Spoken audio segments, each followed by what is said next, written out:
mina abesebhala unkalakatha kaNo ukuthi I no longer love you.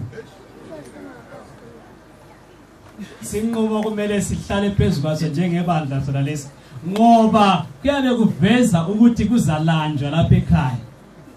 Lo muntu nxa enganikeli uyingozi. Ikhaya lo muzi wakhiwayo awusozwe ngwamansala. So asingeke thina njengabafundisi sisupport ukuthi kwakhiwe umuzi ongayisowani wensali. Umntana into intombazana sisithi hayi chiyana lalo muntu lo. Sigebenga lesi singesaba uNkulunkulu. Bakhona abasupport into enjalo ebadaleni. Kuthi sale sibili ukuthi hayi sishadise. Singakwazi ukuthi umkhwenyana uyanikela. Angithi abadala babechapha phansi ngenduku nxa bangabuza ukuthi uzalwa ngaphi lo mntwana bengakwazi. Isizwe sakhona bengasazi babengayendisi umntwana abe emuntwini onjani. Kathi eselawa ngabadala banjani. Sase sithi lalo ijaha la nxa intombi likhange kanjani imhawukela ngahambe la eyenga ini Satan yasafuna ukukhuluma la lalo ijaha kalihambe liye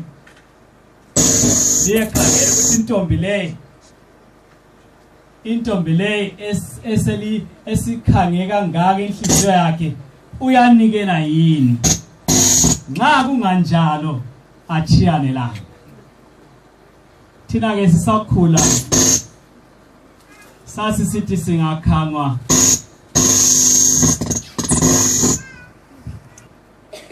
simi esihlokweni esisiphiwe yiSouth Zimbabwe Conference esithi sizimisele eBhayibhelini. Njalo ke sisebenza ngokunanzelela umsebenzi kaNkulunkulu. Umsebenzi kaNkulunkulu uyadinga ukuthi siusebenze ngokunanzelela.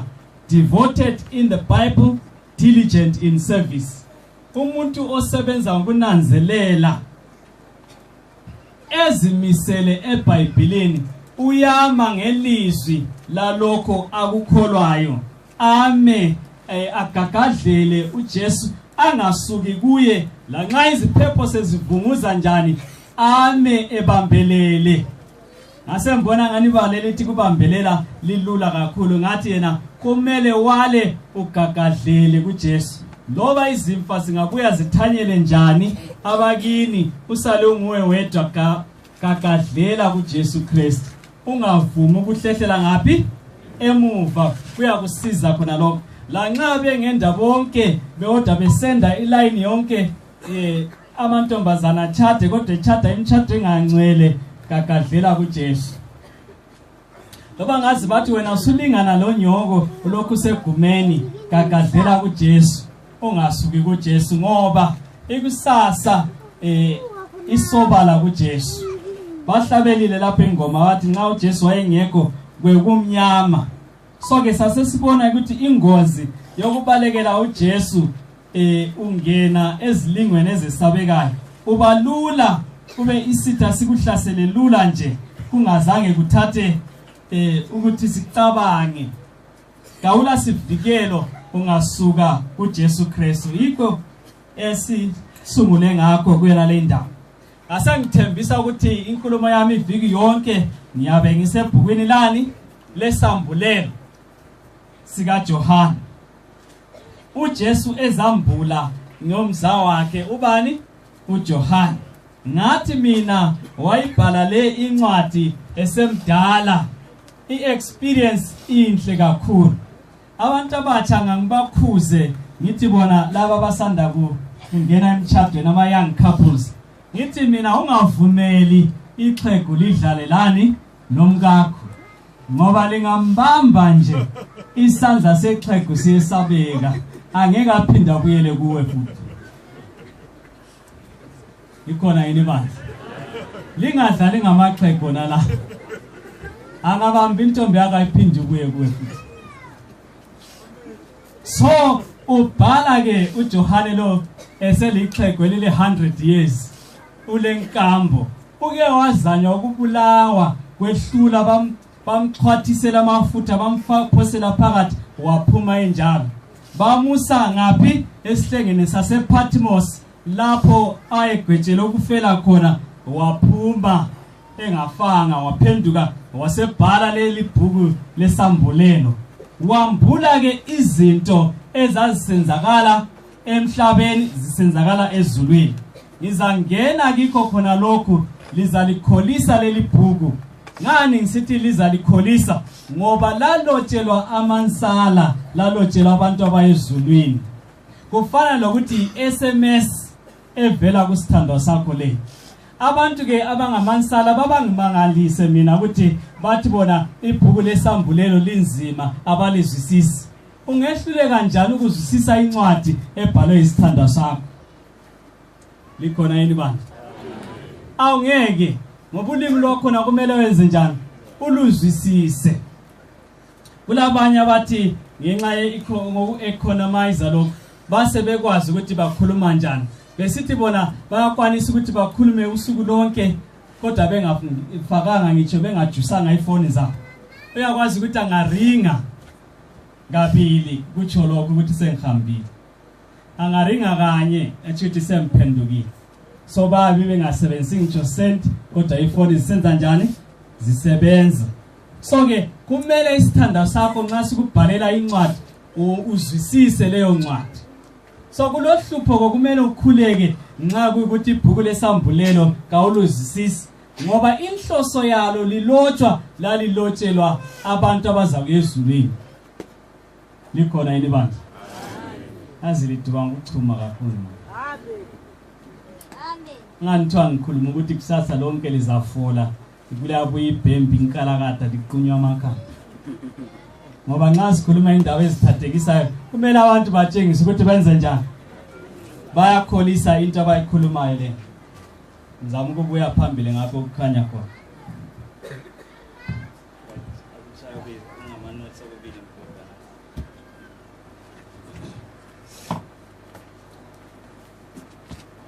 Ibhuku ngenxa ukuthi abachumayela kilo kwesinye isikhathi babechumayela ngetatata.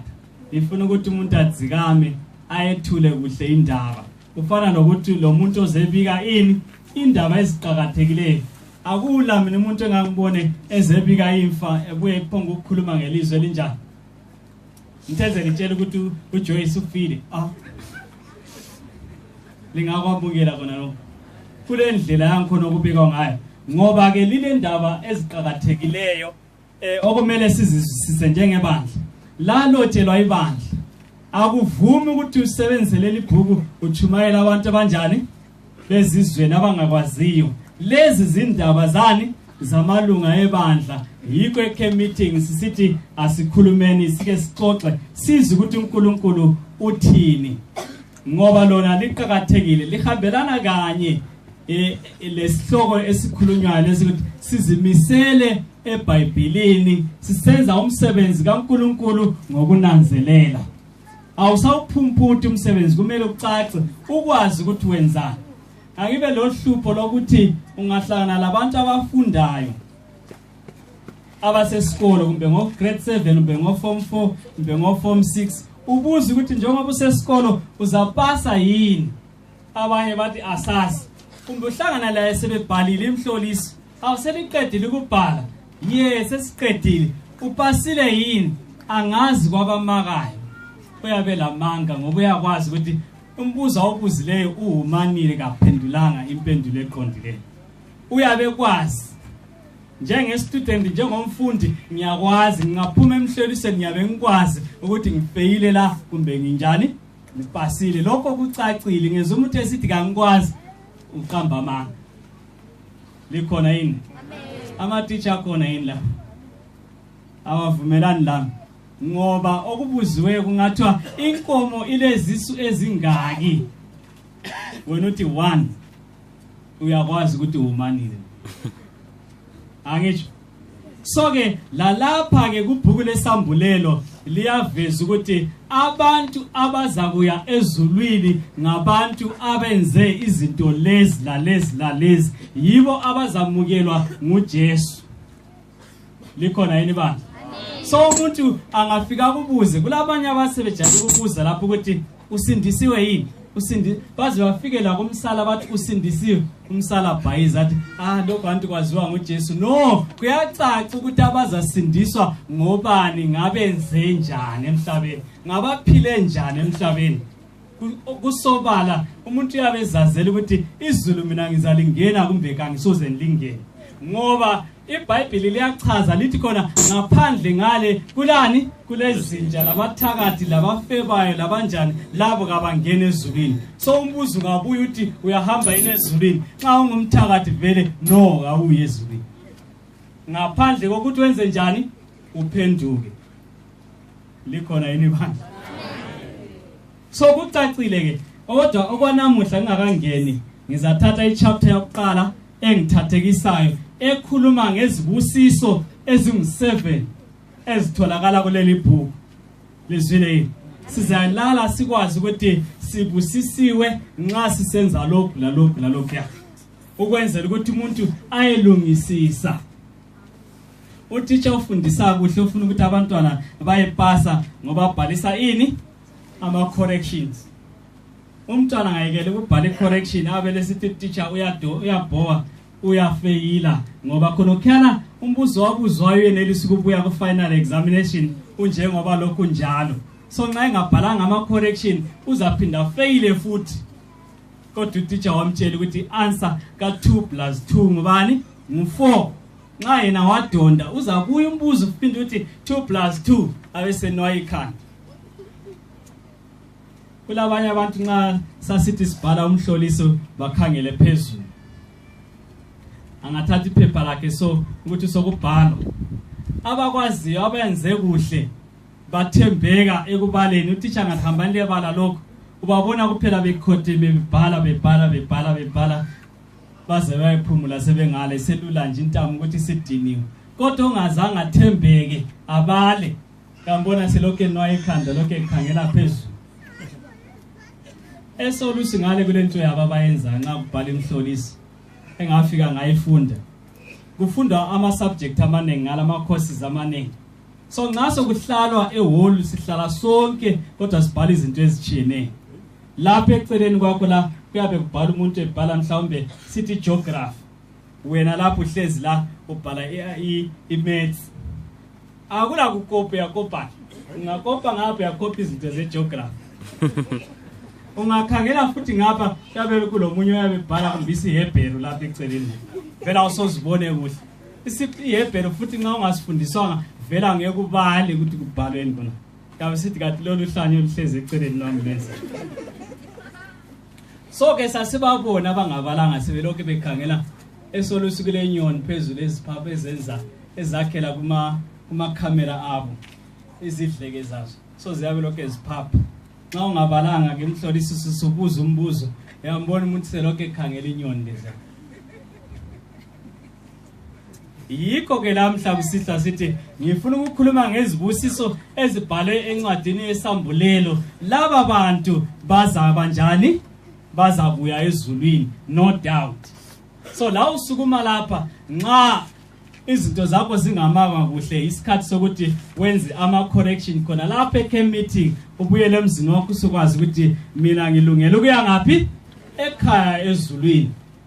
Ukwenzela ukuthi lama elders nxa echumayela emfeni yakho, ngoba isikhathi eziningi baba humane bathi bona sibeka iqhawe la umuntu ongasoze avuke.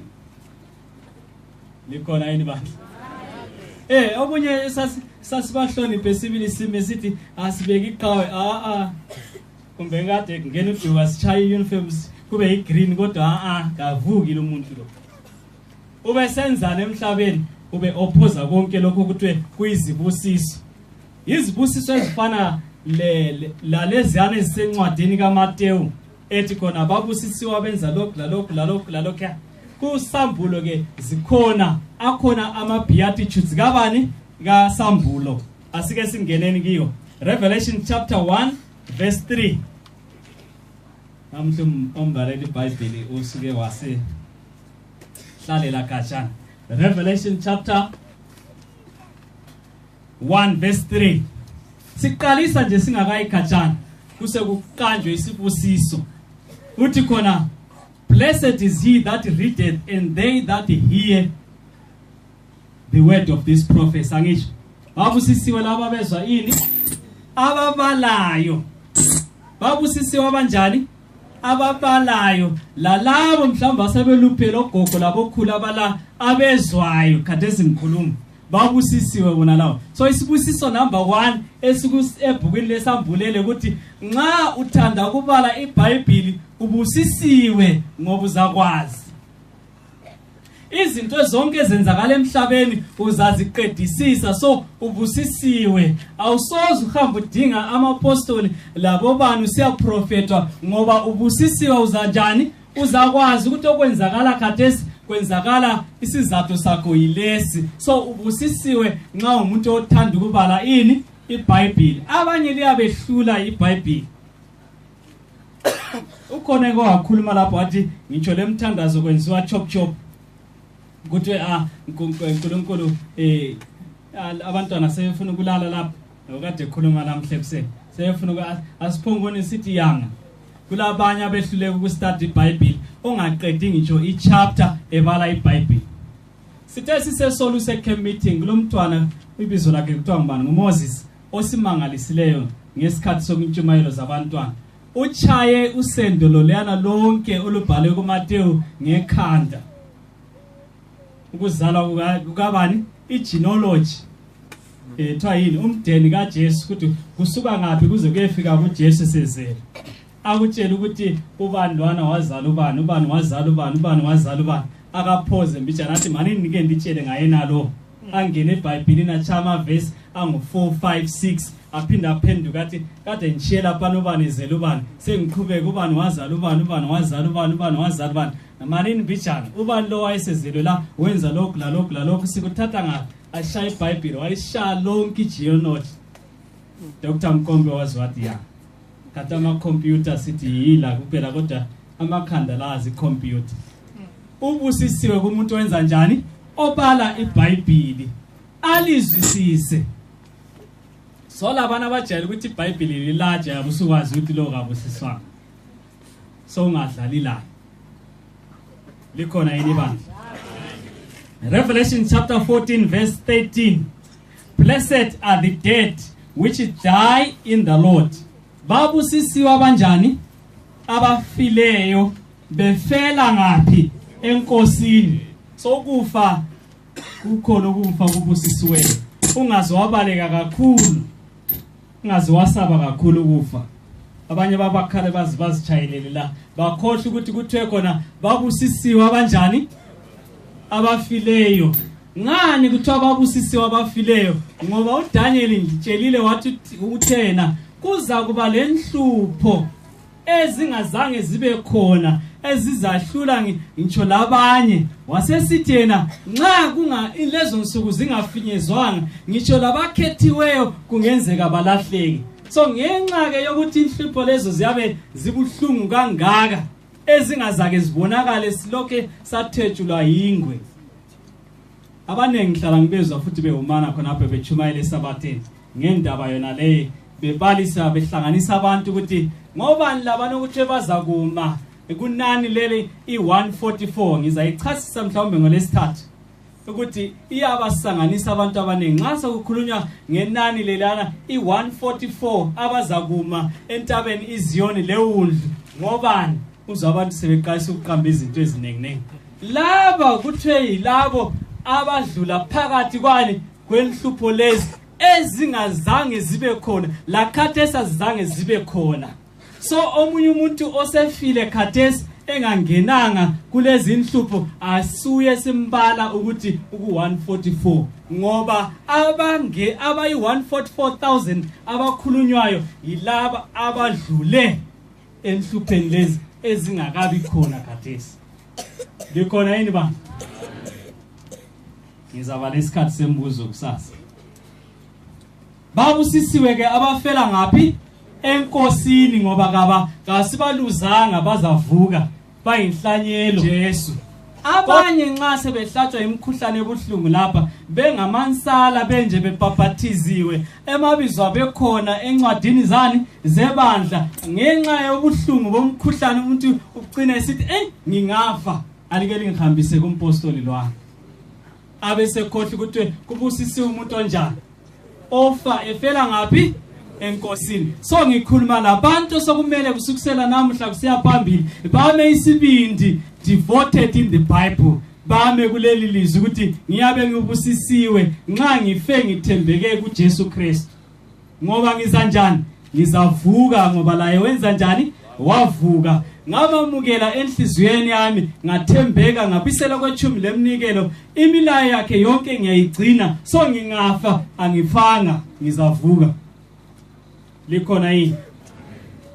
Kodwa ke ungaze wathi umkhuhlane usubuhlungu kakhulu ukugomelisa ususiza usuzubona leliba selilapha ukuzuqalisa ukuguquka ususiyagwegwa lokho lingazingcolisi.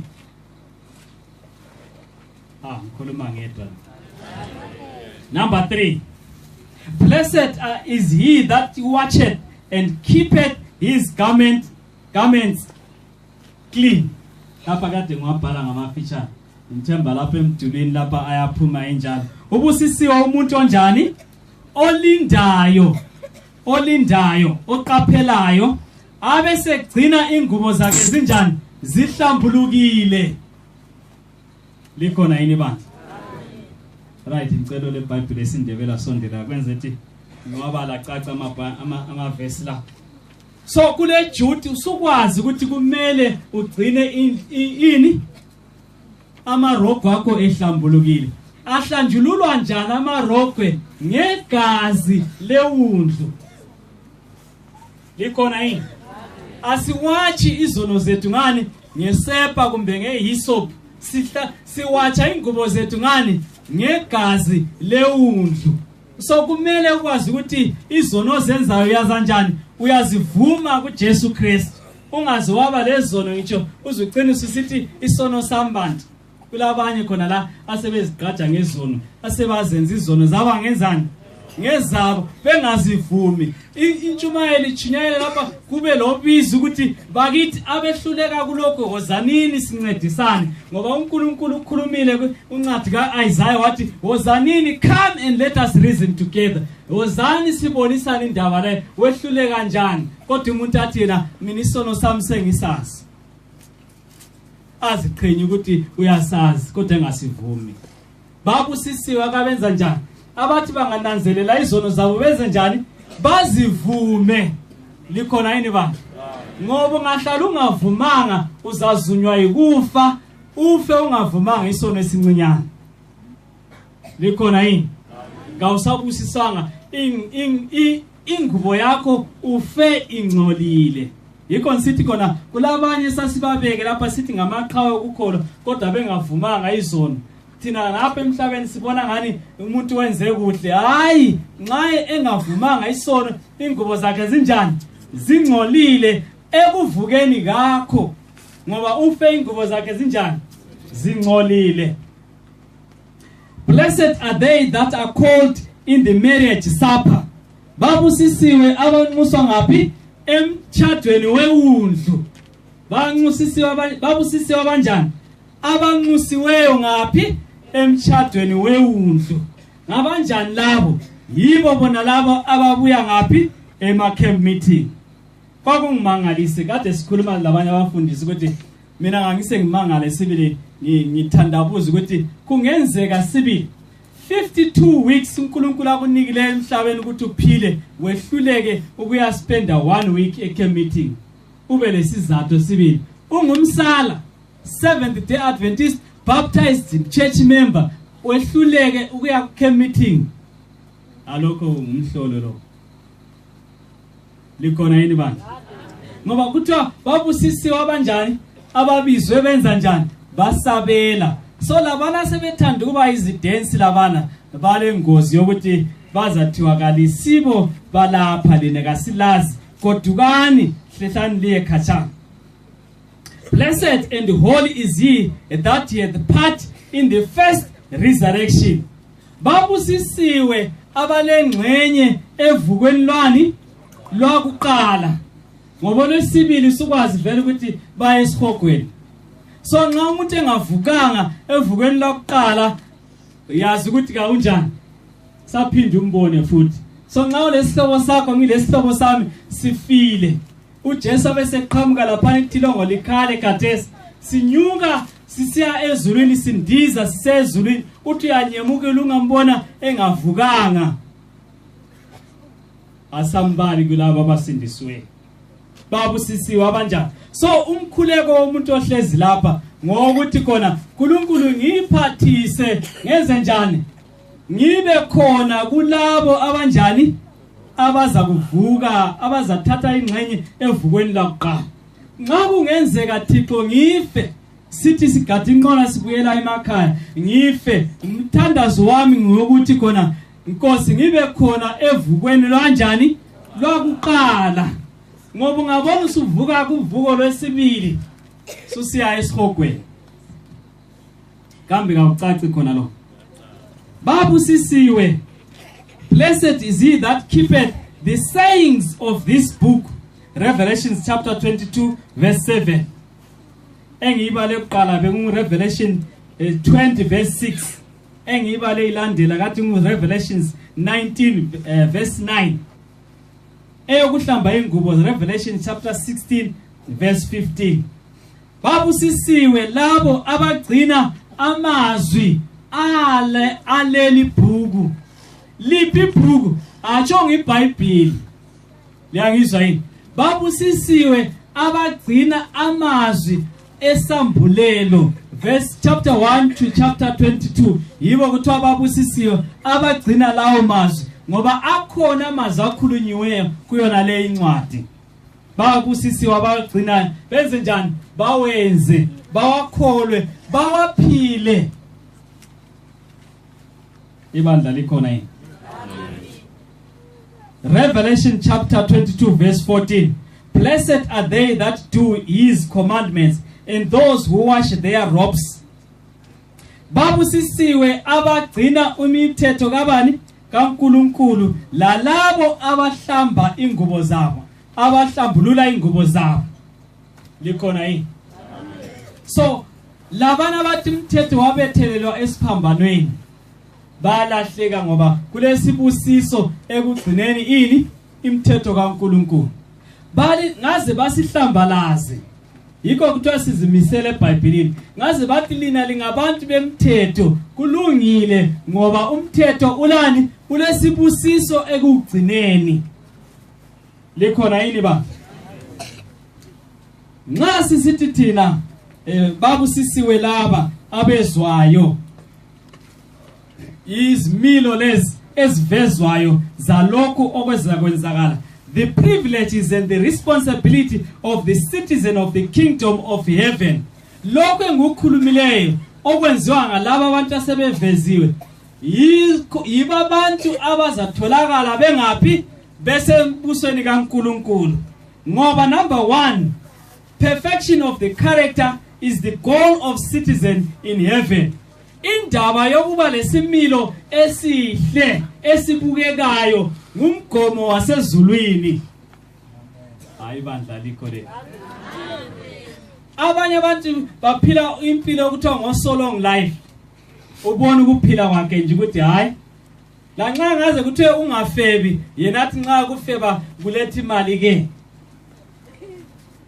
Abantu abambafe yini ngendlela. Kodwa nihlala mbatshela abanye ukuthi zwanini isikhathi lesisadlula. Bakhona abafebayo ngesikhathi sakhona bathenga izindlu namhla balazo. Kodwa wena ungafeba namhlanje umvuzo wakho iHIV leAIDS. Likhona yini ba? Number 2, the standard of conduct in the kingdom of heaven ivele ezintweni esizibalileyo lezi.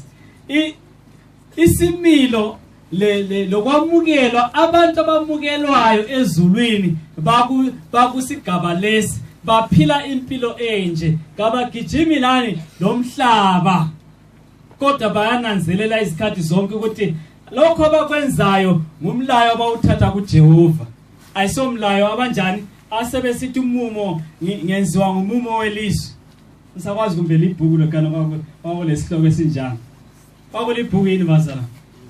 Elisithi ngenziwa yini ngumumo welizwe. Ngitsho la khona apha amansala esilawula ama-Adventist amanengi sephila impilo yokuthi ngenziwa ngumumo wani welizwe bakhohle ukuthi uThixo ule standard lanxa kunjalo kungalula ukuthi ufe kulokuthi ucompromise istandard sezulwini ngoba awusoze uyefika awusoze bakwamukele ezulwini likhona yini so lingaze lathatheka lingene ezintweni esezisenza ukuthi uphile ngenxa yomumo kodwa yalani likhumbula ilizwi likaThixo ukuthi lithe siphile njani emhlabeni sizaba njengoba saphiwa abantwana baza kudlani likhulu licele kumlimi athi ukuthi liqalise ezinye indlela zenu libe ngo so long life kuzalenza ukuthi lingabi khona embusweni kaNkulunkulu. Right motive in worship service and human relations. Indlela eqotho yokukhonza uThixo lizabona nxa sifika kuSambulo 14 ukuthi kuyamenyezela omunye umkazana ngibonile ichaya lapha untombaza Revelation Sambulo 14 verse 6 to 12 iqhakathekile yona leyana ngoba ibiza abantu ibabizela ukuthi kakukhonzwe uNkulunkulu uThixo wadala izulu lomhlaba nguye oqotho ngoba sokulomunye uThixo ovukayo emhlabeni osedinga ukuthi akhonzwe soke indaba yokukhonza iserious kangaka okokuthi kumele siqaphele ukuthi sikhonza njani. Abantu abatsha bababe lohlupho ke khona lapho nxa sesibuya ekuthini uThixo waphawula ingoma zokuthi uyazamukela enkonzweni bona bese beqalisa ukuzihlabela ngezinye izindlela ezihambelana lokwasemhlabeni banenge sebethethe amachuno omhlaba bazahlabela ngawo khona lapha benza angani ukukhonza kakusaqhakathekanga abantu benza njani enkonzweni bazefola njani phambi kukaThixo abantu bakulezi insuku abasakuqhakathekisi khona lokho sebefuna ukubuya begqoke loba njani ngiyangizwa yini kumele umuntu azibuze nxa sesiza enkonzweni esihonqweni sona lesi ukuthi kanjani ugqoke okwamukelekayo yini ukuyakhonza uThixo lapha ngisikhulumela ngedaba akusela ndaba.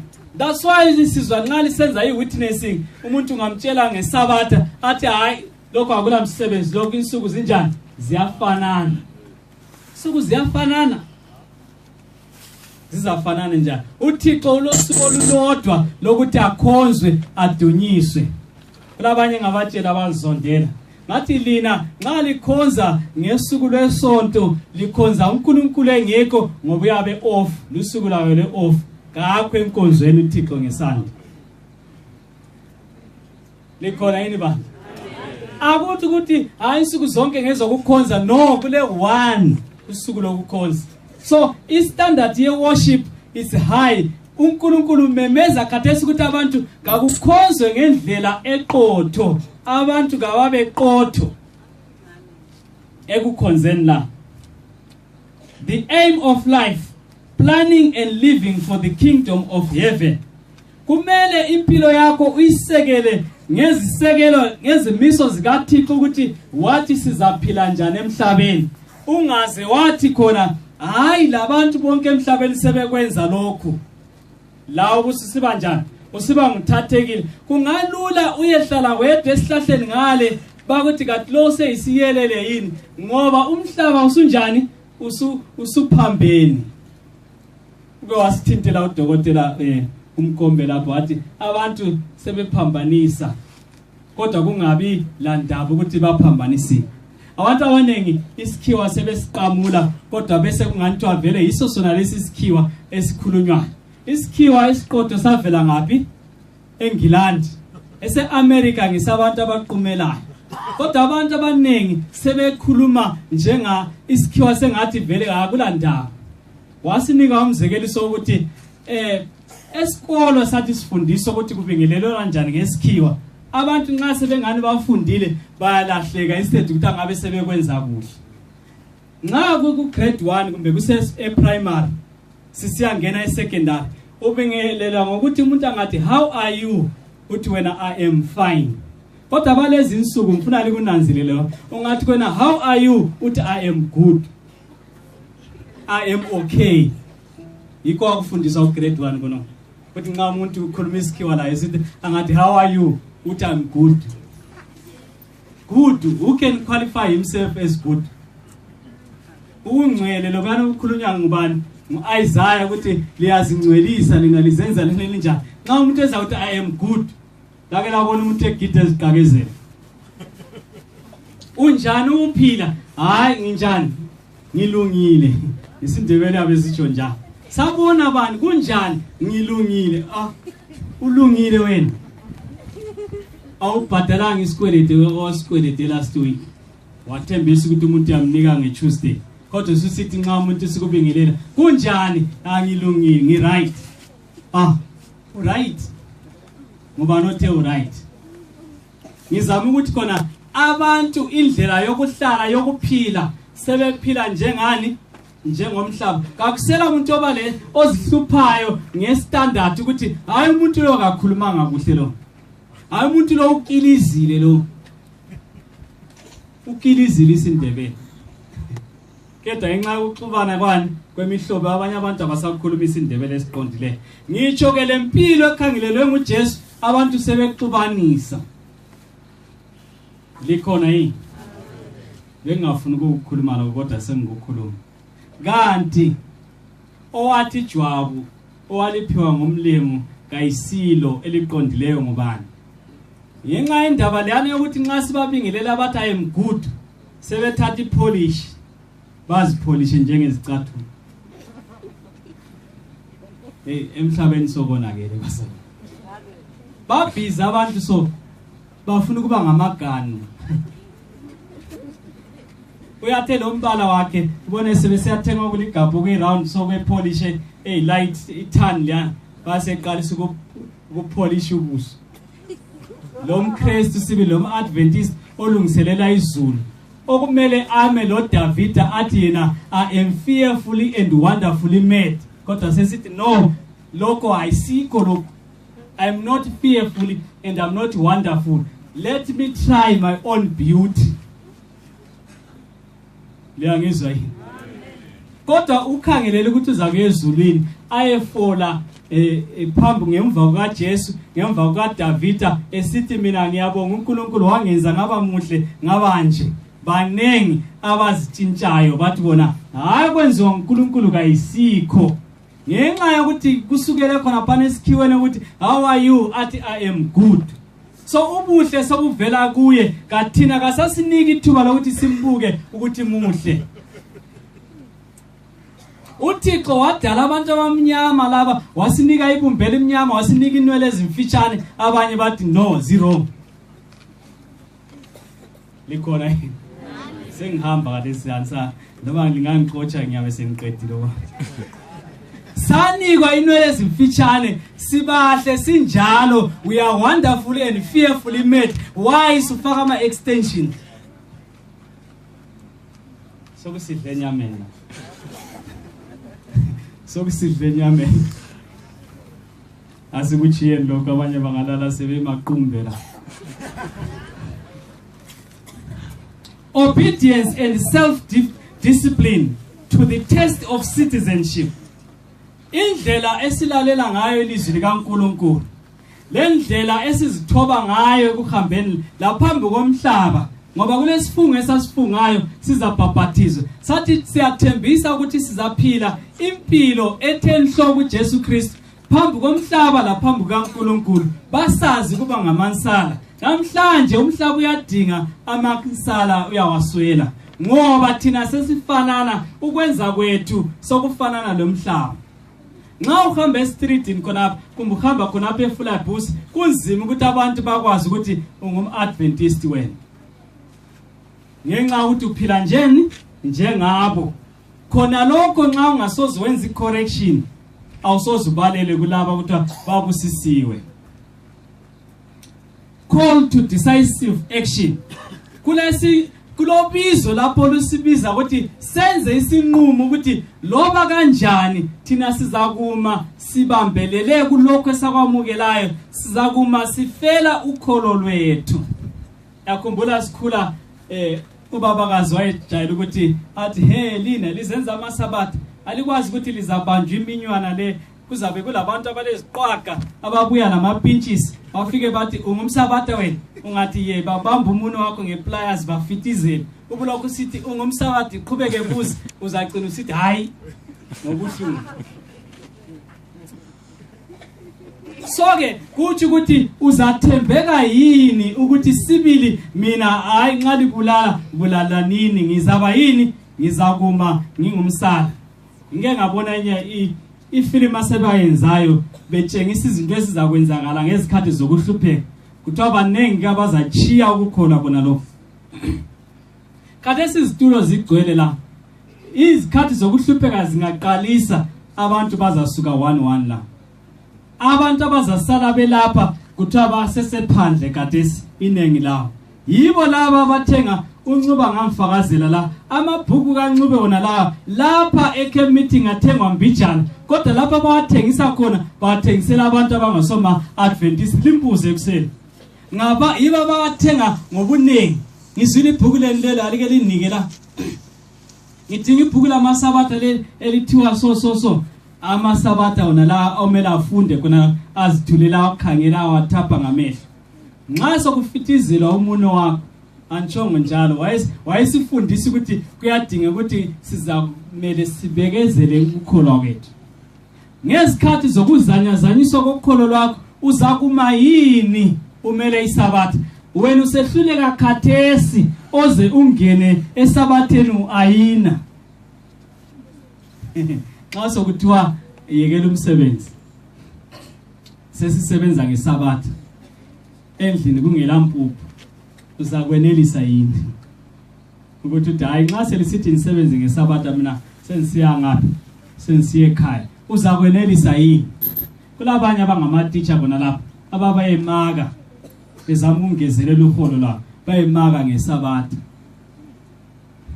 likhona yini bayemaka ngoba lapha izinto lezana liyakwazi mhlophe ukuthi ungangena ku-marking liyana la ngesabatha kumele umake. Abanye banqwetha lapho kule mali khona isabatha liyasendeka ngesishona simboli sendeka bakhona abanjalo uzakuma yini uqotho ekukholweni lwakho usamukela ubani ukuthi mina ngamukela ukuba ngu-Adventist ngesabatha kanginjani kangisebenzi noba kunjani.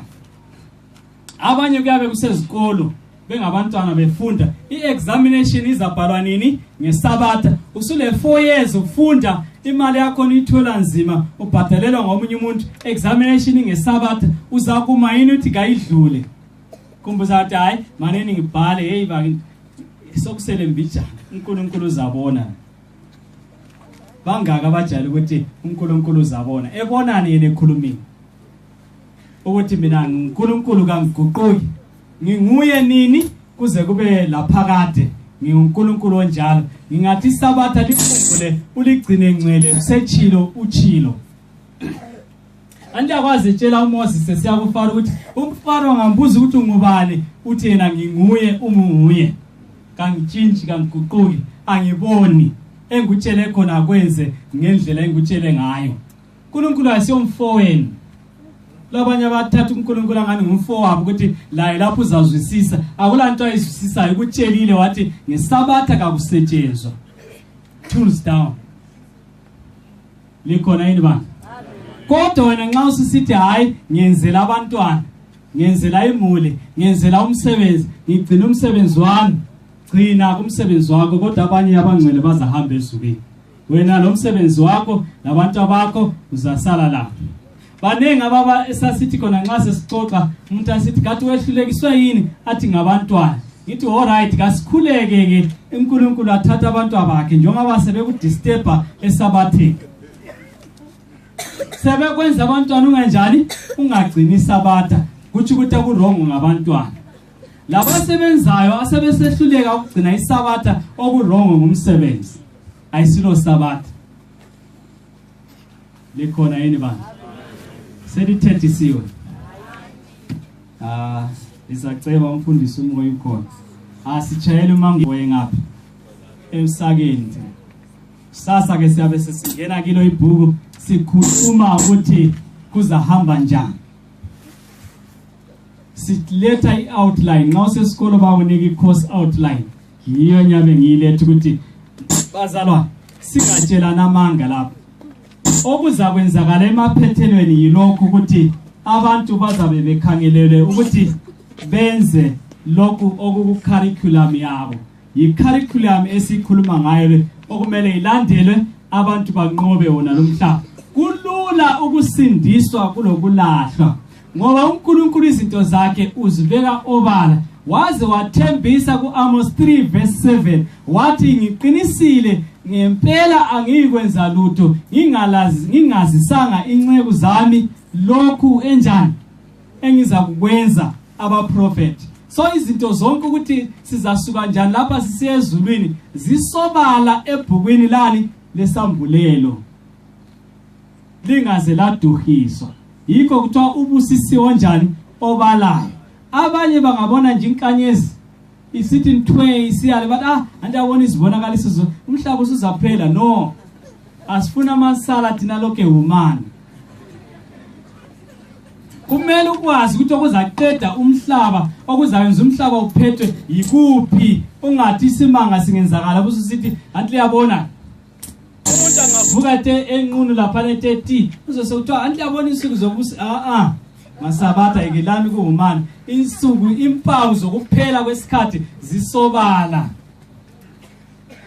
likhona zisobala azithandabuzwa futhi ziqotho zime zinjalo now ke njengoba sesazisiwe ukuthi sibusisiwe nxa sibala iBhayibheli kumele senze isinqumo sokuthi sizimisele ukulibala ukulifunda leli iBhayibheli silizwisise blessed is he who read and understand ngoba banengi abaduhisa abantu benjani bebala iBhayibheli futhi ngichilo ngathi kuthiwa uJames uthi yena singaze sachumayela sibe banengi ngoba lapha nxa sokusiya emaphethweni uNkulunkulu esesijaja uzajaja lokuhumana kwethu esasikwenza abanengi lalisho ukuthi lina inengi elingelakubalwa labana abantu abadlule ngapi amen abafa bekholwa abaleleyo umuntu abesebala esikusela kuAbraham khona ngani yekele kuhumana hambe bala ini isambulelo uzakutshela ukuthi laba yilabo abanjani abadlulela labo yilaba abahlambe ingubo zabo laba yilaba abenze lokho yibo asebebonakala benqobile umhlaba who shall be able to stand ngoba nabazakuma bemelana lesilo ngoba khathesi isilo siyalungiselela ukuthi si-attack umhlaba masinyane nje inkululeko yethu leyo kukhonza ngesabatha isizaphela that's why ngifuna ukukhuluma yona le ndaba iAmerica yakulungiselela lokho amandla wonke asephiwe kiyo very soon iza declare iSunday what law so inga declare iSunday law lina lingakwazi lokho liphumputha ibhuku lesambulo kule ngozi yokuthi lonke lapha liye kulahlweni kumele kube kumsala kumAdventist sokucaca ukuthi kuzahamba njani sizabaleka njani ube prepared ukuthi kuzafika isikhathi lapho kumele ngehlala ezintabeni kodwa ke nxa ulokhu sithi wena ubanjwe ngumsebenzi uzabaleka njani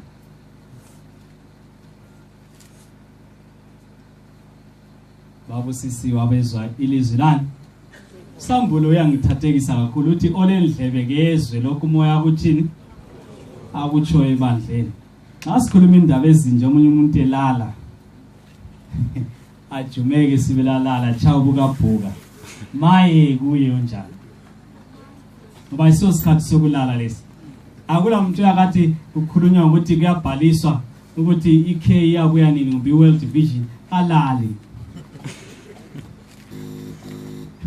lekela mbona umuntu onjani kuyabhaliswa umuntu usobhukela yini abuya abiza umhlangano isilibizile lapha amahlabezulu abe World Vision bathe alale nasePosta kudala angaze ngubone kodwa lapho sikhuluma ngokuphela komhlaba ukuthi kuzahamba njani umuntu usele maye kulowo njani hambe ekhuleke esihonqeni ukuthi ubuthongo bungakuphambanisi ku program esingena kiyo le ngiyokulandulela ukuthi okuzakwenzakala okuzathatha indawo yikuphi mina lawe sibe ngabalindileyo ngoba kuthe babusisiwe abalindileyo. Ngithi mina umuntu owehluleka ukugcina isabatha iproblem kumbe uhlupho luyabe lubangelwe ukuthi ivesi yakhona iqalise ngokuthi khumbula.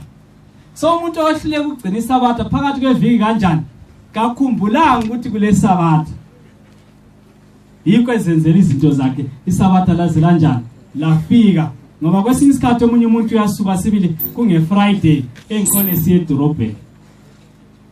Abadala babajayele ukuthi asilophambana lelanga litshona abasabatha abaningi kanjani uthole sibili lokho ethenga izinto zakhe lokho ezenzela izinto zakhe kodwa isabatha ilanga selitshonile kudala ngeFriday sokuyisabatha kumele ukuthi angabe uhlezi phansi sehlangabeza isabatha kodwa lokho ebusy eqedisa lokho nalokho la kuyona le camp meeting sizababona futhi azabe lokho bepheka kunje sokuyiFriday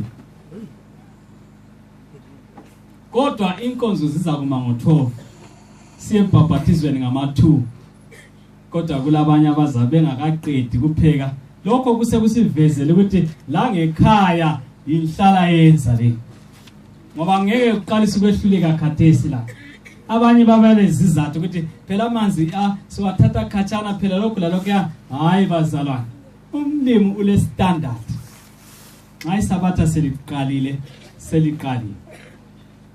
right sengikhuluma kwanini asisukumeni sibe lo mthandazo ukuthi linanzelele ukuthi uNkulunkulu lani ule standard ulabantu ukuthi babizwa ukuthi ababusisiwe so isikhathi sokubhala ama correction less ngifisa ukuba lo mthandazo ukuthi Thixo sesizile la siyezwa ukuthi kumele senzeni umlando ofaka phambi kwethu siyawuzwisisa sipheke amandla into engithanda ngoNkulunkulu lo uyafaka izinto phambili zibe sobala abese sithi futhi niza kuncedisa ukuthi wenze njani ukuthi ufinyelele ukuthi upase ma lecturer ajayele ukuthi kona atshela abantu ukuthi hayi umhloliso wami uzabuya uvele ebhukwini elithile ukhasi elileli usiyafika kuleli yana hambe yebala khona lapho kulabanye abatholakala befeyila kunjalo uhlupho liyabe lukuye ukuthi kazange ayezihlupha ngokuthi okukhulunyiweyo ukwenzile yini ngifisa ukuthi siyelala silalo umkhumbulo wokuzihlola ukuthi izinto kade zibalisa ukuthi ngizibusisiwe kulowo zenzayo mina ngiyazenza yini njengokuthi iBhayibheli ngilibala kangaka abanye balithintitha kuphela sokuyisabatha esesiye church angibezwe lanqanya abe ngekho ngini iBhayibheli yami ingaphi kanti ubona umuntu obuza iBhayibheli yakhe ungalibuza nxa ulibala ungalibuza yini ukuthi lingaphi incwadi yakho evela kusithanda sakho ngayibuza ubani uke wambhalela incwadi lapha like layibona yini abanye lapha besakhula incwadi zokukhonjwa kwabo zagugela esikhwameni na sikuzonke lokho ebala amazwi angikhona lami ngiyakuthanda ukuthi akholisa bisele esikhwameni kodwa uNkulunkulu uyakhuluma bantu ngiyalithanda emhlabeni hayi umuntu ngeSaturday uzabe edinga ukuthi iBhayibheli yami mbanoka yabona iBhayibheli yami kayibalwa ngabona umuntu eyibuza oyibalayo nsuku zonke uyakwazi ukuthi asicemezeni sikhule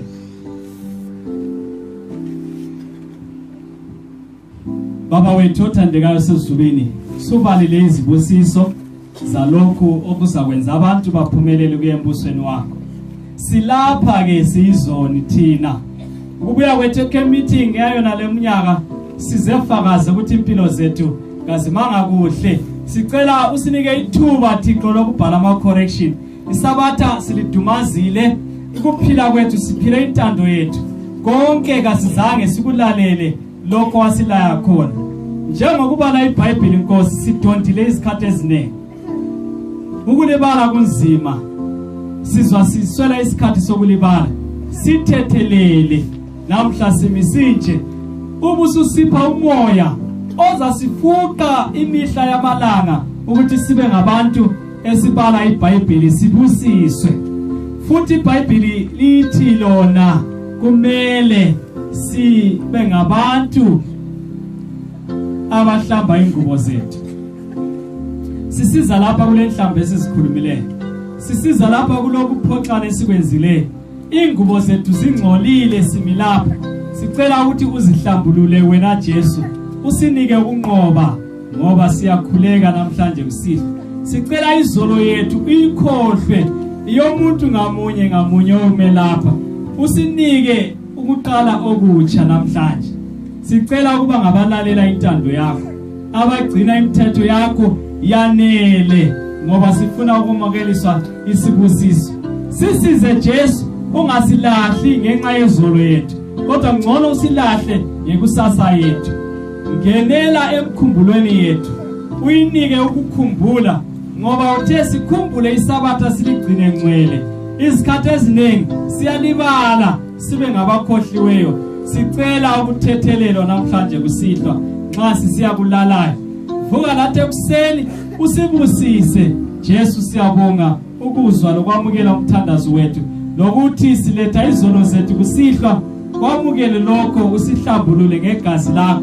Sonke simiyo lapha sicela ukuthi sihlanjwe ngegazi lakho ngoba siphambukile entandweni yakho. Saziphilela yethu impilo. Sihawukele Jesu, ngiyakhuleka egameni lika Jesu Kristu. Amen.